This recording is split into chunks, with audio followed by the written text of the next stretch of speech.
இன்றைக்கி இந்த வீடியோவில் மிக மிக முக்கியமான ஒரு ஜோதிட தாள்களை தான் இப்போ இந்த வீடியோவில் எச்சரிக்கையாக மிதுன ராசிக்கு பார்க்க போகிறோம். ஸோ என்ன பார்க்க போகிறோம் அப்படிங்கிறத இன்ட்ரோவில் ஷேர் பண்ணுறேன். என்ன தகவல்களை பார்க்க போகிறோங்கிறத மிதுன ராசிக்காரங்க தெளிவாக இந்த வீடியோவில் தெரிஞ்சுக்குங்க. ஸோ தெரிஞ்சு அதற்கேற்ப நடந்து பயன் பெறுங்க. ஆக்சுவலி தற்போது 2025 ஆண்டில் தமிழ் மாதத்தில் 6வது மாதமான புரட்டாசி மாதமானது நடந்துகிட்ருக்கு. இந்த புரட்டாசியுடைய இறுதி காலத்தில் இப்போ நாம் வந்துட்ருக்கோம். இந்த புரட்டாசியுடைய இறுதி காலத்தில் ஒவ்வொரு ராசிக்காரங்களுக்கும் சில எச்சரிக்கைகள் வரும் என்பது குறிப்பிடப்பட்டிருக்கு.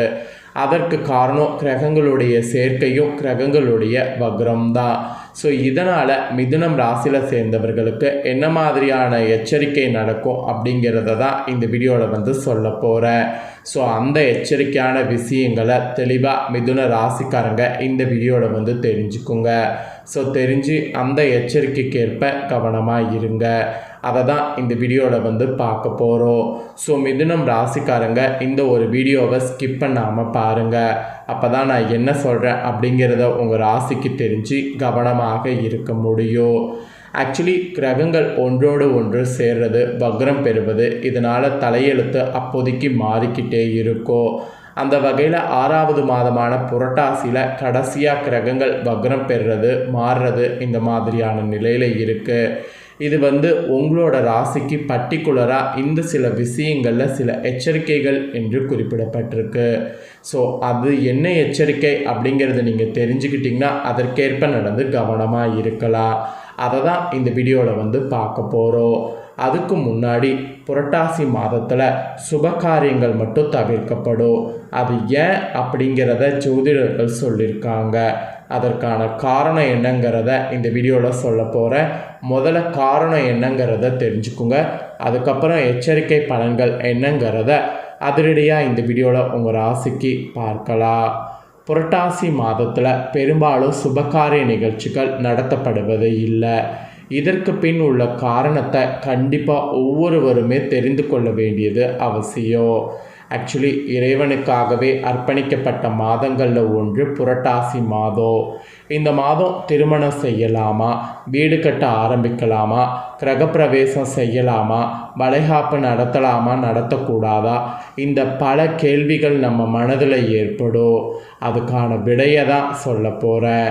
புரட்டாசியில் முக்கிய சுபகாரியங்கள் ஃபஸ்ட்டு செய்யக்கூடாது. அதற்கு பல காரணங்கள் உள்ளதாக சொல்லப்படுது. அது என்னங்கிறத தான் உங்களுக்கு சொல்ல போகிறேன். ஜோதிடத்தின்படி சூரியன் கன்னி ராசியில் சஞ்சரிக்க செய்யக்கூடிய மாதம் தமிழில் 6வதாக வரக்கூடிய இந்த புரட்டாசி மாதம். இது பெருமாளுக்குரிய மிக அற்புதமான மாதமாக பார்க்கப்படுது. இந்த மாதத்தில் வரக்கூடிய சனிக்கிழமை விரதம் மற்றும் பெருமாள் வழிபாடு மிக சிறப்பானதாக பார்க்கப்படுது. அது மட்டும் இல்லாமல் புரட்டாசி மாதத்தில் வரக்கூடிய மகாலயபட்ச கால விரதம், மகாலயபட்ச அமாவாசை விரதம் மிகவும் விசேஷமானது. ஆக்சுவலி இந்த காலத்தில் முன்னோர்களுக்கு தர்ப்பணம் கொடுக்க உரிய நாட்களாக இருக்குது. இந்த மாதத்தில் வரக்கூடிய நவராத்திரி பண்டிகை அம்பாளை வேண்டி வழிபாடக்கூடிய மிக கோலாகலமான கொண்டாடப்படக்கூடிய ஒரு பண்டிகையில் ஒன்றாகும். இப்படி பல இறை வழிபாடு விசேஷங்கள் வரக்கூடிய இறைவனுக்கு என அர்ப்பணிக்கப்பட்ட மாதம் புரட்டாசி என்பதால் இந்த மாதத்தில் திருமணம் உள்ளிட்டவை செய்யப்படுவதை முன்னோர்கள் தவிர்த்து விட்டனர். முழுக்க முழுக்க இறை வழிபாட்டிலேயே இருந்து விட்டனர். ஆக்சுவலி திருமணம் செய்ய சித்திரை, வைகாசி, ஆவணி, தை, பங்குனி ஆகிய மாதங்கள் மிகவும் உகந்தது என ஜோதிட சாஸ்திரங்களில் குறிப்பிடப்படுகிறது. இந்த மாதங்களில் திருமணம் போன்ற சுபகாரியங்கள் செய்தால் மணமக்கள் மகிழ்ச்சியும் புத்திர பாக்கியத்தோடு வாழ்வார்கள் என்று நம்பிக்கை உண்டு. அதே போல் ஆடி, புரட்டாசி, மார்கழி ஆகிய மாதங்களில் திருமணம் போன்ற சுபகாரியங்கள் செய்யக்கூடாது.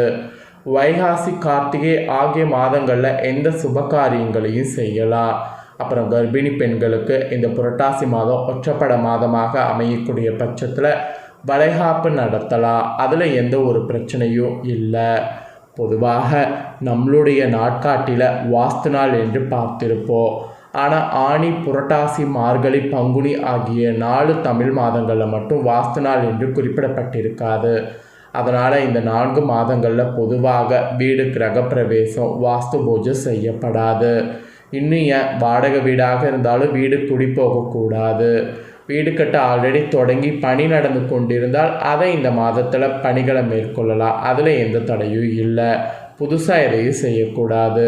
ஸோ இந்த மாதிரி தான் புரட்டாசி மாதம் இறை வழிபாட்டுக்கு மட்டும் இல்லாமல் முன்னோர்கள் வழிபாடு செய்வதற்கும் மிகவும் உகந்ததாக இருக்கிறதுனால இந்த மாதிரி வீடு கட்டக்கூடிய சுப காரியங்களும் செய்யாமல் இருக்கப்படுது. தை அமாவாசை, ஆடி அமாவாசை, புரட்டாசி மாதத்தில் வரக்கூடிய மகாலி அமாவாசை இதெல்லாம் முன்னோர்களை வழிபட மிக முக்கியமான அமாவாசை நாளாகும். அது மட்டும் இல்லாமல் புரட்டாசி மாதத்தில் வரக்கூடிய மகாலபட்ச காலம் 15 நாட்களும் விரதம் இருக்கிறது. மகாலி அமாவாசை விரதம் இருக்கிறது மிகவும் விசேஷமானது. இந்த காலத்தில் முன்னோர்களுக்கு தர்ப்பணம் கொடுக்க உரியதாக சொல்லப்படுது. புரட்டாசி மாதத்தில் மகாலபட்சம் முன்னோர்களுக்காகவே அனுஷ்டிக்கப்படுது. அதே போல் பெருமாளுக்கு விரதம் இருக்கக்கூடிய மாதமாகவும் நவராத்திரி பண்டிகையில் கொண்டாடப்படக்கூடிய மாதம் என்பதால் இந்த மாதத்தில் திருமணம் உள்ளிட்ட சுப காரியங்கள் நடத்துவதை முன்னோர்கள் தவிர்த்து விட்டனர். ஆனால் புரட்டாசியில் வளைகாப்பு நடத்தலாம். அதில் எந்த ஒரு பிரச்சனையும் கிடையாது.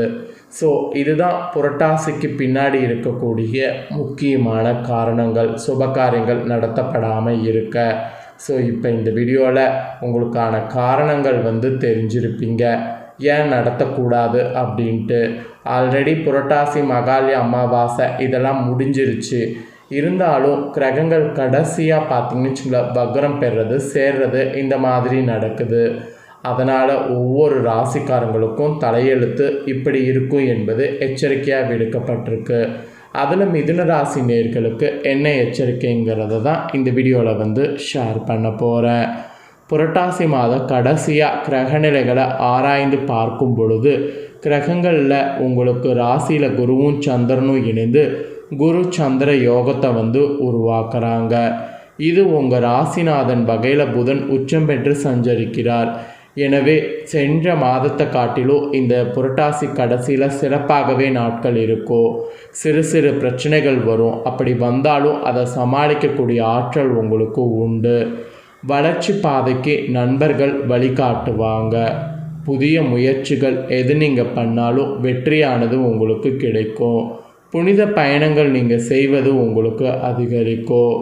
தொழில்ஸ்தானாதிபதியான குரு உங்கள் ராசியில் சஞ்சரிக்கக்கூடிய இந்த நேரம் தொழில் வளர்ச்சியும் கூடுதல் லாபமும் சேரும்.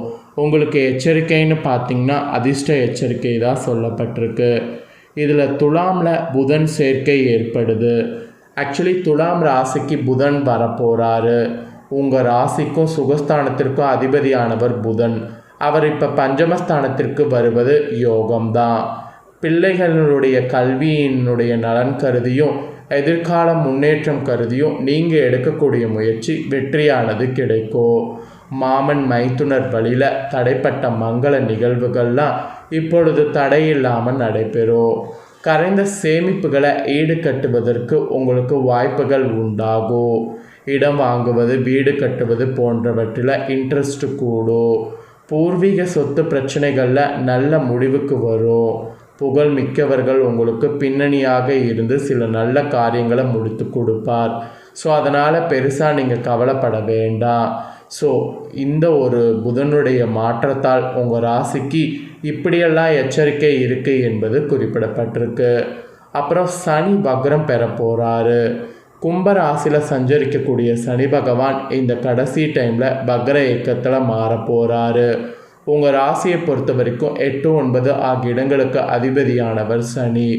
அஷ்டாமதிபதியான அவர் வக்ரம் பெறுவது நன்மை என்று சொல்லலாம். பாக்கியாதிபதியாக சனி விளங்குறதுனால தொழிலில் சில குறுக்கீடுகள் வருவது இருக்குது. தொல்லை தரக்கூடிய எதிரிகளுடைய பலம் கூடும். உற்றார் உறவினர்களுடைய ஒரு சிலர் உங்களை விட்டு விலக நேரிடும். கடமையை செவ்வென செய்ய இயலாது. புதிய முயற்சிகளை பலமுறை செய்த பிறகுதான் வெற்றி காண முடியும். பணத்தட்டுப்பாடு அதிகரிக்கும். ஸோ இந்த புதிய முயற்சிக்கு வெற்றி காண முடிகிறது. பணத்தட்டுப்பாடு அதிகரிக்கக்கூடிய நேரத்தில் கொஞ்சம் கவனமாக இருக்கணுங்கிறது ஒரு எச்சரிக்கையாக சொல்லப்பட்டிருக்கு. ஸோ இந்த எச்சரிக்கைக்கு ஏற்ப கொஞ்சம் பண விஷயத்துலலாம் கவனமாக இருங்க. மெயினாக பொது வாழ்வில் இருக்கிறவங்களுக்கு இந்த கடைசி டைம் புதிய பொறுப்புகள் கிடைக்கும். தொழில் மற்றும் வியாபாரம் செய்பவர்கள் கூட்டாளிகளால் பிரச்சனைகளை சந்திக்க நேரிடும். உத்தியோகத்தில் உள்ளவர்களுக்கு திறமைக்குரிய அங்கீகாரம் கிடைக்காது. கலைஞர்களுக்கு முன்னேற்ற பாதையில் சில குறுக்கீடு வரும். மாணவ மாணவிகளுக்கு மறதி அதிகரிக்கும். பெண்களுக்கு குடும்ப சுமை கூடும், அதை சமாளிக்கணும். தேவையான நேரத்தில் உங்கள் தேவைக்குரிய பணம் கைகளில் வந்து சேரும். அதனால் பணத்தட்டுப்பாடு அதிகரிக்கும் போது அதை கம்மி பண்ணுவதற்கு பண விஷயத்தில் செலவு பண்ணுவதில் கவனமாக இருங்க. ஸோ இதுதான் உங்களுக்கு சொல்லப்பட்ட எச்சரிக்கை. இந்த எச்சரிக்கைக்கு ஏற்ப நடந்து செயல்படுங்க. ஸோ இது நீங்கள் பார்த்தது போல் உங்கள் ஃப்ரெண்ட்ஸ் ஃபேமிலியில் இருக்கவங்களை பார்த்து பலனடையணும்னு நினச்சிங்கன்னா வீடியோ லைக் பண்ணி ஷேர் பண்ணுங்கள். வீடியோவை உங்கள் ஃப்ரெண்ட்ஸ் ஃபேமிலியில் இருக்கிறவங்களும் மிதுன ராசிக்காரங்க பார்த்து பயன்பெறட்டும்.